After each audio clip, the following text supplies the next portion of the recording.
The word po, let us bless each other po. Sabihin po natin, you are the source of blessing. You are the source of blessing. Amen. Amen po. So, we are all the source of blessing po. So, just like what Abraham received po, the 5 blessing, he became a source of blessing po. So, si Abraham, hindi lang po yung pagpapala po na na-receive niya sa Panginoon ay siya lang yung nag-enjoy. But until his next generation po ay natamasa po yung 5 pagpapala po na yun. He became a fundamental blessing. He received the fundamental blessing, the source of blessing, and he became a representative blessing po ng kanyang susunod na henerasyon. He also received an irresistible blessing po sa Panginoon. Wherever he goes po, lagi po siyang pinagpapala ng Diyos. As well as the memorial blessing po or the commemorative blessing that he received. So, yung pagpapala po na to ay hindi lang pagpapala na tinanggap ni Abraham. But this blessing, these five blessings po are ipinangako po sa inyo ng Panginoon. So, of course po, there are, Jesus completely said po in John chapter 19 verse 30 na He completely finished everything po. Amen po ba? Do you believe in that po? Yes, we believe po. But somehow po, when we look our situation, parang, Lord, parang hindi pa po tapos. Tama po? Pero si Jesus po, He never lied po. Hindi po siya nagsinungaling. Kasi when Jesus said, John 19:30, sinabi niya po, it is finished, it is completely finished po. Pero gaya nga po nasabi ko po sa inyo, somehow po, when we look at our surroundings, it seems like na hindi pa tapos. Bakit po? Kasi we tend to look at the problem. We tend to look at the problem po. Kaya iniisip natin na, hindi pa tapos. Kasi ang daming problema. May problema ako sa pamilya, may problema ako sa mga anak, may problema ako sa tahanan, I have interpersonal relationship problem, may problema sa financial. There's a lot of problems po surrounds you. Kaya nagda-doubt tayo, it is really finished po. Pero what do you have to realize here po? Not to be deceived by those problems, pero kailangan niyo pong makita yung unique problem. So, trying to solve po the surface problem without knowing its root, it will cause you more problem. Di po ba? Kasi when we say surface problems, it's a visible problem na nakikita po natin. So when you try to solve kung ano lang yung surface problem po ninyo, it will cause you more problem po. Ano po ba ang unique problem po ng tao? Hindi po ba yung fundamental problem? It's a fundamental problem po ng tao. What are the fundamental problem of mankind po? All people are living within this darkness po. Who is darkness? Satan. Who is Satan po? According sa Ephesians chapter 2 verse 2, he is the ruler of the kingdom of the air po. So if you try to just solve this problem po without knowing this root, uulitin ko po, it will cause you more problem. It will cause you more na magkaroon ng alalahanin. Hindi lang po namumuhay ang tao sa kadiliman, but we are in the state. What kind of state po? A state of being separated from God. This is the fundamental problem po. So, pag sinabi pong a state of being separated from God, we are living the life of idolatry, dumedepende tayo sa idolatry, fortune telling, what else po? Superstitious belief. Why? Because we do not have assurance po. Because people have no assurance. Ano po ba yung purpose ng tao? Bakit po ang tao madalas dumedepende po sa mga fortune telling po? Sa mga superstitious. Why? Because meron pong fear. Meron pong takot sa future. Not only that po. So, ang tao po ay namumuhay na alipin ng ano po? Alipin ng kasalanan. But what kind of sin we are talking about po? Original sin po. Na nagawa ano nga po ito, yung pinakaunang tao that he committed po, this original sin. And from here we are being oppressed by ancestor sin and from committed sin po, from committing sin. Pero ito po yung pinangako po sa atin ng Diyos. So, when we just try to see yung problem po, the surface problem, hindi po natin makikita yung bagay po na to. Kaya po, what God has given us, God shows us His absolute sovereignty. Inside of this absolute sovereignty po, merong plano po ng Diyos. What is God's plan po? And what is His absolute sovereignty? In Ephesians chapter 1, verse 4 through 5 po, before the creation, bago pa po ang paglikha, kayo na daw po ay Kanyang pinili. He chose you po. Why? What's the reason po? To be holy and blameless. Pag sinabi mong to be holy and blameless, ibig sabihin po nun, to make you a righteous person. Not only that, He chose you because He already predestined you. Parang ano lang po, no? Parang same word lang po, but it's really different po. He predestined you para saan po? Predestined you to receive this salvation. Lahat po ng tao ay nasa loob ng fundamental problem po na to. Kaya let me tell you once again po, if you will just try to solve your surface problem without knowing the root problem po, it will cause you more problem. It will cause you more na magkaroon po ng alalahanin. But, tingnan po natin dito, what is the greatest blessing po ng Panginoon? Kailangan po natin makita, in God's absolute sovereignty, there is also God's absolute plan po. You and I, ako at ikaw po ay nasa loob ng lubos na paghahari ng Diyos. Amen po ba? Ikaw at ako po, we are inside of this God's absolute plan po. So since you already received this salvation po, what is your greatest blessing po? According in 1 Peter chapter 2 verse 9 po, ano pong nakasaad po dito? Tawag po niyan, kayo daw po, we are the chosen. A chosen people, a royal priesthood, a holy nation, and God's special possession po. That is your identity po. Can you imagine that? You are not just a child of God, pero God called you, you are my chosen one. Amen. You are the royal priesthood, sabi ng Diyos. Amen. And you are holy nation. Amen. You are my special possession, sabi po ng Panginoon. So there are tremendous blessing po from being a child of God po. You are not just a child of God. Meron pa pong ibang pagpapala po following that identity po. So sinabi rin po sa Ephesians chapter 1 verse 4 to 5, what is your salvation? What is salvation po? From being adopted into sonship. Adoption into sonship. Can you imagine that to?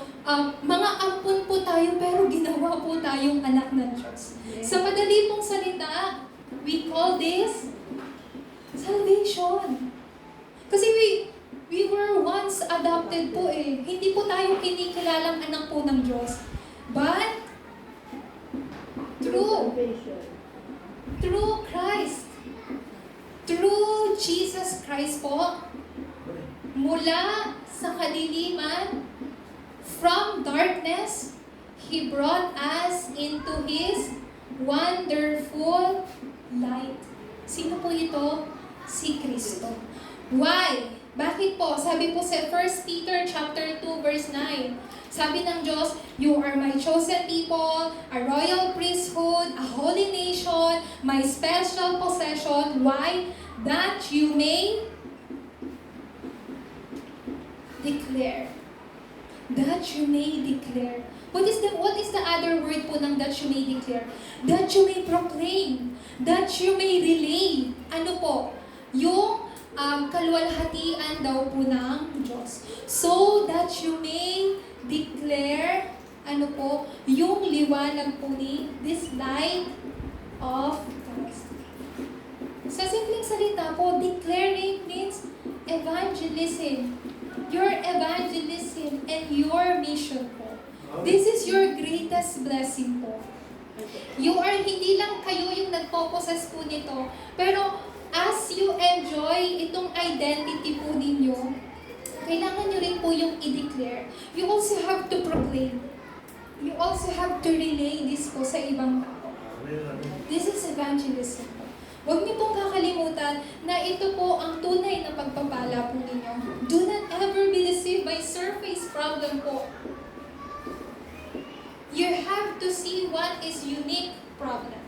Because within unique problem, what God has given you already is unique solution. Ano po ito?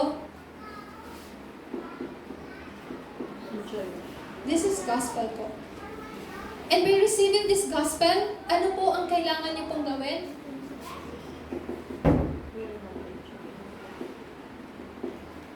Kailangan po nating i-enjoy po yun. But, do we just have to enjoy po yung gospel? Alam natin yung gospel po. What is the gospel po? Si Jesus ang Kristo, ang anak ng Diyos na buhay. That is the gospel of all gospel. But the question is, how can you actually enjoy this gospel po? The actual enjoyment of this gospel. What I told you here in intro po is the gospel po. Pero, ang tanong po, paano po ninyo ito actual na ma-enjoy po? Saan? Sa buhay po ninyo. Meaning to say, how can you apply ito pong gospel, enjoyment ng gospel sa buhay po ninyo? Just knowing and receiving the gospel po, it's different from enjoying the gospel po. Yung maintindihan ninyo, si Jesus ang Kristo, and experiencing, tunay nga na si Jesus ang Kristo, that's totally different. Tama po ba? Like for example, yung mga bata, kapag pasok po nila sa school, marami po silang natututunan. Tama po ba? Pero applying yung mga natututunan po nila sa school sa buhay nila, that's totally different thing po. Right? So, ganun din po. Just knowing the gospel, understanding the gospel po, hindi lang po magiging sapat po. Kailangan po ninyong tunay na tamasahin kung ano po yung mabuting balita po na to. Then, how can we actually enjoy this gospel? Ano po ba yung enjoyment ng gospel po na to? And how? Paano ko ito ma-enjoy? Una po sa lahat, the gospel is knowing and enjoying the completeness of Christ. Ano po ba yung completeness po ni Kristo? Si Kristo ay hindi lang po si Kristo. Yung Kristo po yung kanyang title. Yung Kristo po yung title po ni Jesus. That is His title po. Jesus po yung kanyang pangalan. And within the title po, meron pong completeness po dyan. What are the completeness po? Ano po yung nagpo-complete or kumukompleto po kay Kristo? Sabi po sa John chapter 1 verse 14 po, siya po ay nagkatawang tao.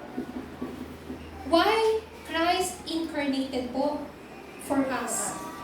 Para po sa atin. Upang tayo po ay ligtas. Because without incarnation po, hindi po tayo maliligtas po ng Diyos. Kung wala pong pagsasakripisyo ng dugo, hindi po tayo maliligtas from original sin. Not only that po, when He incarnated po, He did the work of Christ. Ano po yung kanya pong ginawa?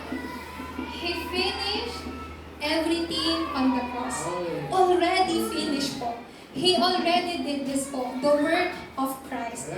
Nung umakyat po si Kristo sa langit, nung namatay po si Kristo, that was the end, that was the end of everything po. And nung umakyat po siya sa langit po, yun, natatapos na po doon ang lahat. But then, even today po, even at this time, yung Espiritu po ni Jesucristo hanggang ngayon ay kumikilos pa din. Amen po ba? Even now, if you use the name of Jesus Christ po, it still has a power to break down the forces of darkness. Amen po ba? Even today po, if you use the name of Jesus Christ po, you will receive the answer of your prayer po. So, ibig sabihin po nun, hanggang ngayon, effective pa rin po yung pangalan ni Jesucristo. Diba? So, madalas po, di po ba sa mga product, meron pong expiration? Tama po ba? So, kapag may mga expiration po yung mga product po na yun, kahit kapag ginamit po natin, hindi na siya effective kapag umaabot na sa expiration and hindi na pwedeng gamitin. Pero look at Christ po. Matagal na pong taon nakakalipas since nung umakyat po siya sa langit. Tama po ba? But remember this po. Until now, even at this time po, when you call on the name of Jesus Christ po, you will receive power and strength po. Amen po ba? If you call on the name of Jesus Christ po, all the forces of darkness will be destroyed po sa family po ninyo. Amen po ba? Amen. So, do not doubt to use the name of Jesus Christ. Hindi lang po yan. Sa 1 Corinthians chapter 3, verse 4 po, He did not remain dead, but according to the Bible, He resurrected from His death po.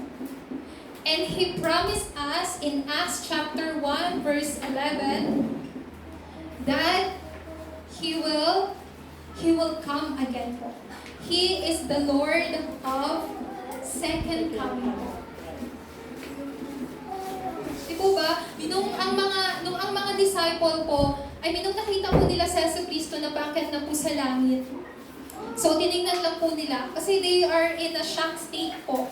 Pero sabi po ng anghel, Men of Galilee, anong ginagawa niyo dito? Itong Kristo na nakita niyong umakyat sa langit ay muling magbabalik sa inyo. So, Jesus Christ is the Lord of second coming po. At sa kanyang muling pagbabalik, He will become the Lord of judgment. Hindi na salvation, yung magiging purpose ng muling pagbabalik ni Kristo, pero paghahatol na. So, ito po yung the completeness of Jesus Christ. And this is what you are going to believe, to confirm, to experience, and discover every day, every time, and in every matter po. What you are going to believe, to confirm, to experience, and discover, this thing po. Ito yung bagay na kumukompleto kay Kristo. Bakit si Jesus ang Kristo? These are the things why Jesus is the only Christ. At hindi lang po yun. Katulad po ng sinabi ko po sa inyo, even at this time, when you use or when you pray in the name of Jesus Christ po, patuloy po na siya po ay kumikilos. Bakit po? What kind of name is that? In Philippians chapter 2, verse 9 to 11, it is the name above all name. What kind of name po? A name above all name. Lahat po ng bagay, lahat po ng nilikha po ng Diyos dito sa lupa ay yumuyuko po sa pangalan ni Kristo. And that name, yung pangalan po na yun ay nasa inyo. You possess that name po. So, how precious you are, how important you are po. Not everyone can possess the name of Jesus Christ. Pero what kind of name you possess po? The name that above all name. Yung pangalan po na kung saan kapag naririnig po ng mga nilikha ng Diyos ay yumuyong po sa pangalan na yun. What else? Ito po ang pangalan na nagpapayuko po kay Satanas. Amen po ba? And ito po yung pangalan kung saan po already giving you the authority po na ipapayuko po ng Diyos si Satanas sa harapan po ninyo. Whose name po? The name of Jesus Christ. He kneeled down before, even Satan kneeled down before this name po. Amen po ba? Amen. So, ibig sabihin po ng si Satan, yumuko po sa pangalan po na to, even Satan know who Jesus Christ is. Even Satan po, alam po niya na si Jesus ang Kristo. Mas alam pa po ni Satanas actually kesa sa atin. That's why he will continue. He will continue to deceive you po. Diba? So, bakit po natin kailangang makita po ito? Because in Luke chapter 10 verse 19, He has given you the authority. The authority to trample the snakes, the scorpions. What is that po? To trample your enemy. Who's your true enemy? Satan. So you have given the authority in Jesus Christ's name po. This is the gospel po. This is what you have to enjoy every day, every time, and in every matter po ng buhay ninyo. Sa oras po na yun, ito ko na lang pilalagay. Sa oras po na yun, you will truly realize and understand po at ma-enjoy po ninyo yung 3 answers sa buhay po ninyo. What are the 3 answers po once again? Kapag tunay niyo pong na-enjoy ang bagay po na to, yung problema hindi na po magiging problema. I mean, even you are in the midst of problem or even you are inside of the problem, what you will see is answer. Even you are in the midst of conflicts, there's a lot of conflicts po sa buhay natin. Conflicts sa family, conflicts sa anak, conflicts sa trabaho, sa pag-aaral. There's a lot of conflicts po sa buhay natin. Like every day, we are experiencing conflicts. But then, it is a time for renewal. Mind renewal. How about the crisis po? Do not look the crisis as it is.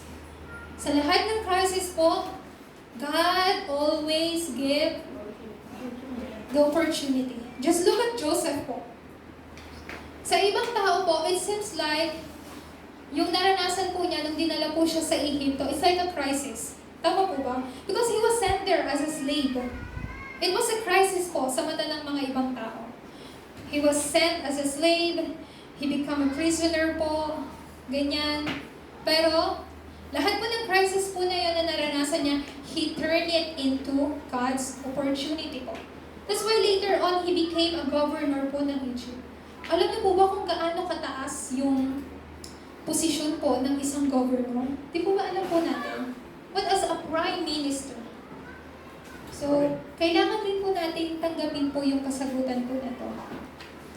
So, yung gospel po, the enjoyment of this gospel po, sa madali pong salita, it is like in every single thing. In everything po, what you are seeing is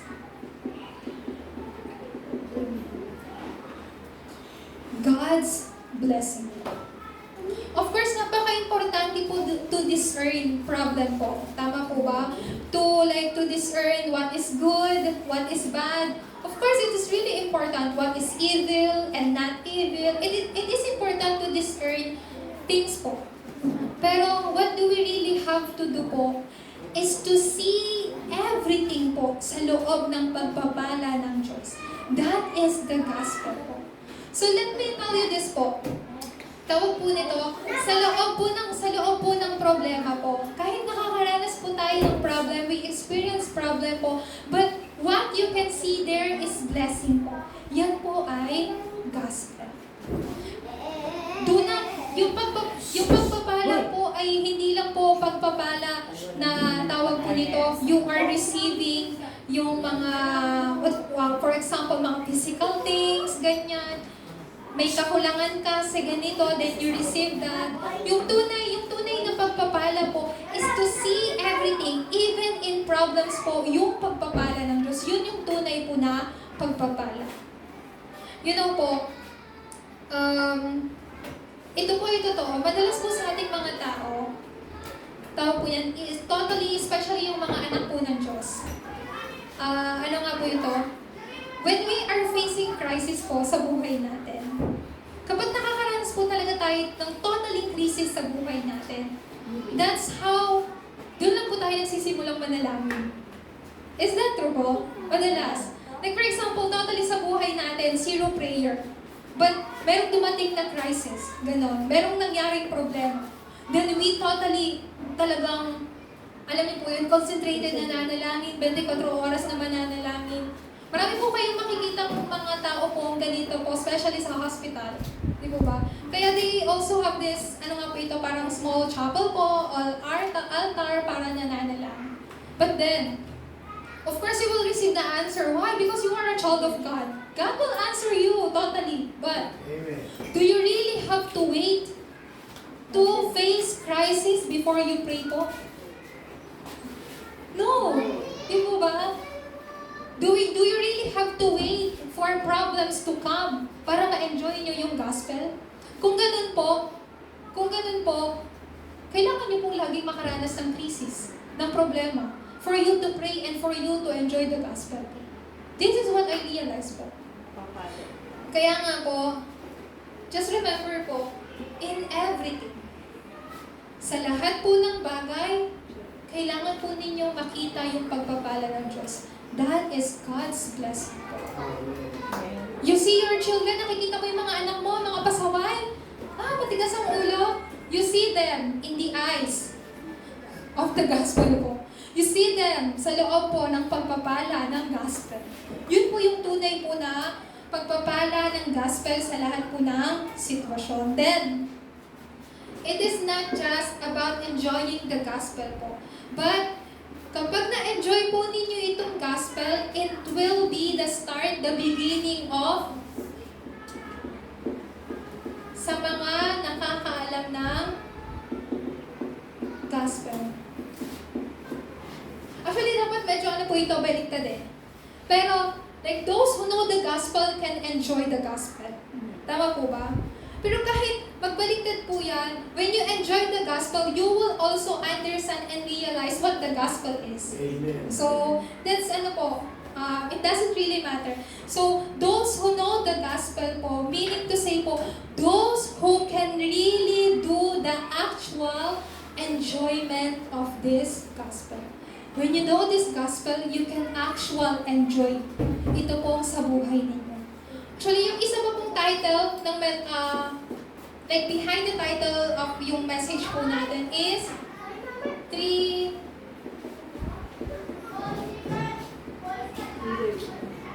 It's a 3-day weekend age po. So what is the standard po? Ang standard po ay ito pong 3-day weekend age po. So let me tell you briefly po what are this 3-day weekend age. Every Friday, during Friday,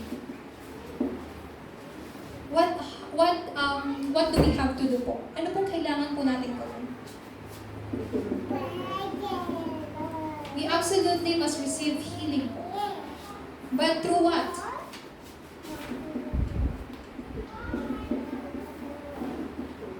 Sa pamamagitan po ng salita at ng panalangin. This is Friday po. Before po, maybe, hindi ko po alam kung anong year nagsimula po yung word na TGIF. Pero nakita ko po nag-research po ako, ginagamit na po yun since 90s pa. And the meaning of TGIF po is, Thank God It's Friday. So, meron lang po mga iba-ibang mga meaning na ginagawa po, pero ang original na meaning po yung Thank God It's Friday. So, bakit po nila ginawa po yung word po na yun? Kasi ano na po yun parang pinaka-end na po ng weekend. Tapos madalas po, doon na po natatapos yung trabaho ng mga tao. Like for example, yung school po ng mga bata. So that's why they said, Thank God It's Friday po. So ibig sabihin, nagkakaroon sila ng leisure time. Kasi pag sabing Friday, then Saturday, Sunday, totally walang pasok, free sila, go. Yes, it's like a day off, a rest day po. Pero you have to listen carefully po. When we do not restore the Friday po, receiving the healing, later on po, it will become a Friday po where the youth, yung mga youth po, they will utilize it po to do drugs. Naiintindihan niyo po ba? Not just to do drugs po, to do bad things. To do not good things po. When we do not restore and understand this Friday po. Bakit tayo kailangang mag-receive ng healing po during Friday? Bakit po natin kailangan tumanggap ng kagalingan sa pamamagitan po ng salita at ng panalangin? How about Saturday po? Ibig sabihin po ng Friday po na to is, you must have forum.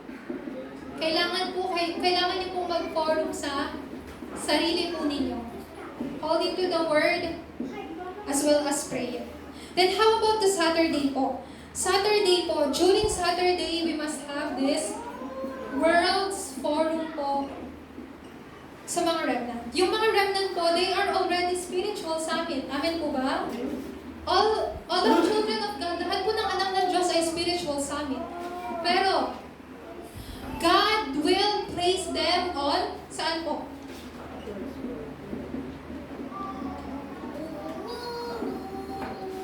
World Top Summit po. Kasi sila po ay mga spiritual summit po. And God will place them sa top summit place po. Pero ano po yung method po? We have to help our remnants to open their eyes to see the world po in God's perspective. Amen po ba? Actually, tayo din po eh. We have to see the world in God's perspective. So during this time of worship po, God wants to open your eyes po. God wants to open your spiritual eyes to save your next generation po. Sa mga remnants din po natin, remnants, if you don't listen carefully, you will be, you are the one who will chase the world. Hindi yung mundo yung mag-chase sa inyo, pero kayo yung mag-chase sa mundo. That's totally different. If you do not have successful worship this time, ano mangyayari sa future ninyo? If you do not enjoy this word, totally you will be dragged by this Friday, Saturday, and Sunday with world's culture. How about the third one? During Sunday po, ang kailangan lang po natin gawin is to follow, to ride the three string po. Holding on to the pulpit. Holding on to the pulpit po, kailangan nyo pong makita yung sarili po ninyong covenant. Ano po yung three string po na to? Word, prayer, and evangelism. This is three string po. Kailangan po natin, we have to ride on this three string po during Sunday po. Kaya meron po tayong worship gathering. Kaya po,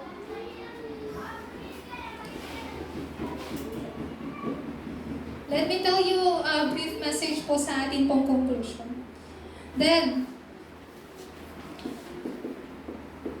if you will just do start po, you have to start correctly po.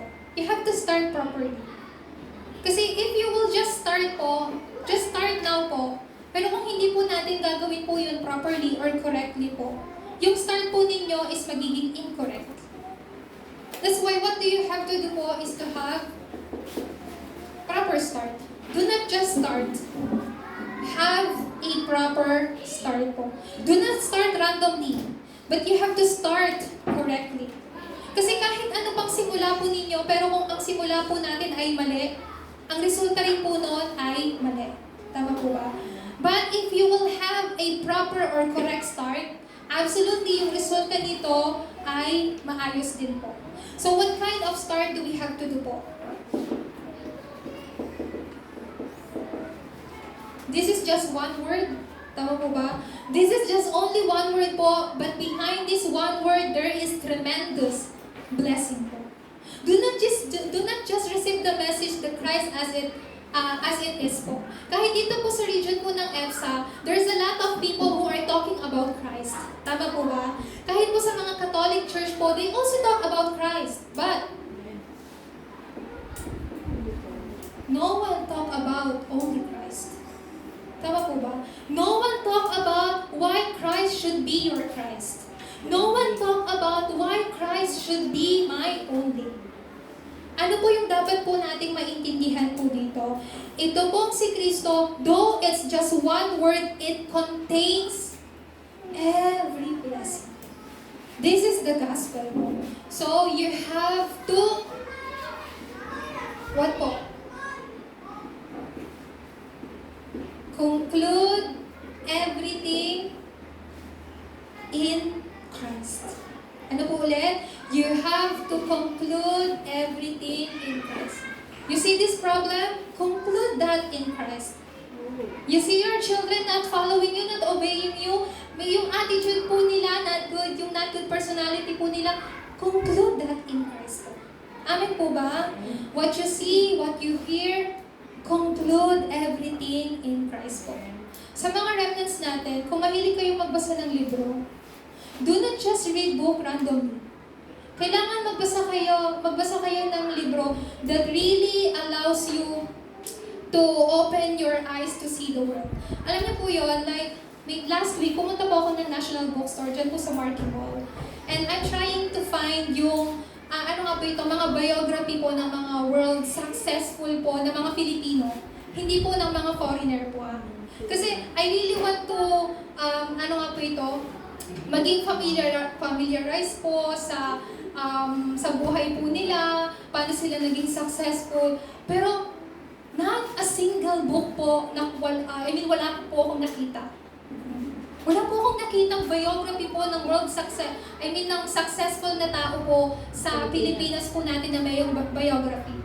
And before po, this is one thing that I really admire sa Korea po. Kasi they really considered yung mga children very important. So si David po, nakikita niyo po siya, he always read books. Tama po ba? It became imprinted to him. Tapos yung binabasa po niyang book, it's comic po. Comic, pero ang contents po nun is like history ng Korea. Pero in a comic, parang children's way to understand. So naisip ko, meron din kayang